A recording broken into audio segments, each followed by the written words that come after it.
Hello বন্ধুরা, আমি নবনীতা। আমি চলে এসেছি একটা নতুন ভিডিও নিয়ে। আজকে বানাবো হচ্ছে বাসন্তী পোলাও। এদিকে দেখো, ফুলকপিকে ভালো করে লবণ হলুদ দিয়ে মাখিয়ে নিচ্ছি। বেগুনি করব, বেগুনিতে লবণ হলুদ মাখিয়ে নিচ্ছি। আর বেসনে দিয়ে দিলাম কালো জিরে, হলুদ গুঁড়ো, লঙ্কা গুঁড়ো, পরিমাণ মতো লবণ দিয়ে জল দিয়ে ভালো করে একটা ব্যাটার বানিয়ে নেব। আর দেখো, ফুলকপি আলুর তরকারি যে আমি করেছিলাম তাতে ভালো করে কষিয়ে নিচ্ছি। কষিয়ে নিয়ে একদম সামান্য জল দেবো, দিয়ে গরম মশলা গুঁড়ো দিয়ে দিলাম। ওপর থেকে ধনেপাতা কুচি দিয়ে নামিয়ে নেব। এদিকে কড়াইতে তেল গরম হয়ে গেছে, বেগুনিগুলো একে একে ভেজে নেব। আর অন্যদিকে দেখো, একটা কড়াইতে ঘি দিয়ে দিলাম, তাতে কাজু কিশমিশ ভালো করে দিয়ে ভেজে তুলে নেব। তারপর ভাজা হয়ে গেলে তাতে ওই কড়াইতে গোটা গরম মশলা তেজপাতা দিয়ে আমি আগে থেকে গোবিন্দভোগের চালে আদার রস, ঘি, হলুদ, লবণ ভালো করে মাখিয়ে একটুক্ষণ রেখে দিয়েছিলাম।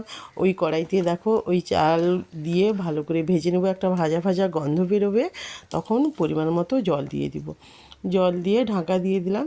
তারপর কিছুক্ষণের পরে ঢাকাটা খুলে দেখি একদম বাসন্তী পোলাও কমপ্লিট হয়ে গেছে। একদম খুব সুন্দর ঝরঝরে হয়েছে। পরিমাণ মতো মিষ্টি দিয়ে দেবো, যে যেমনভাবে খায়। চেরা কাঁচা লঙ্কা, কাজু কিশমিশ আর ঘি দিয়ে নামিয়ে নেব। দেখো, এবার থালাটা সাজিয়ে নিচ্ছি।